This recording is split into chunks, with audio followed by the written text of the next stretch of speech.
Mom was a very intelligent woman and a very strong woman and a very loving woman. She was involved in politics too. You know, she would always help at voting day. She would count votes. She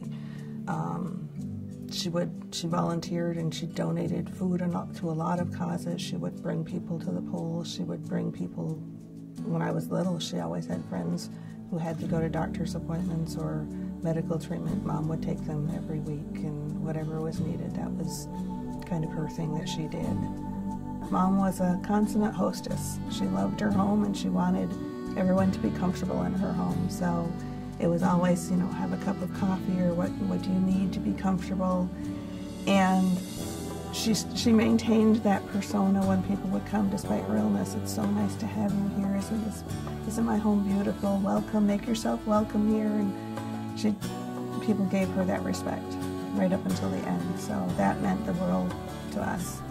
She was a very open and loving person. She had more people who called her as a 91-year-old woman. That when I would stay with her, that phone would ring morning to night with people calling to check in on her, seeing how her day was. The mailbox had 3 or 4 cards every day.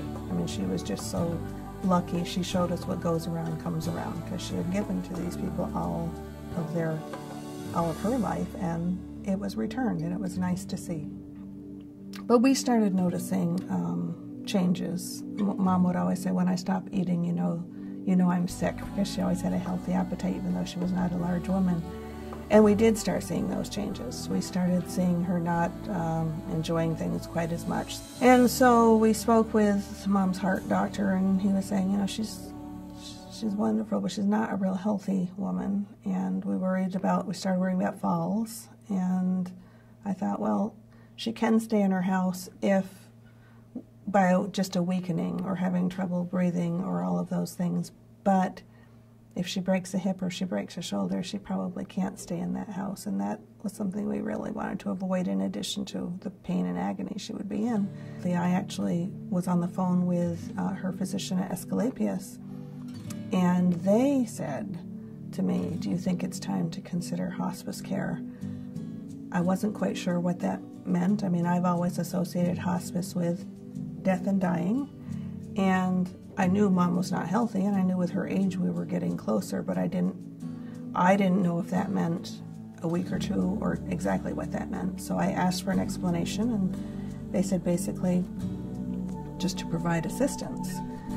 So I said, let me ask Mom. So I spoke with her that evening, and as soon as I said VNA, it didn't matter if I said hospice or anything else. As soon as I said VNA, she was comfortable and said, yes, I'll do. That's fine, I'll do whatever, because it was VNA. I think my initial response when I heard hospice is death and dying.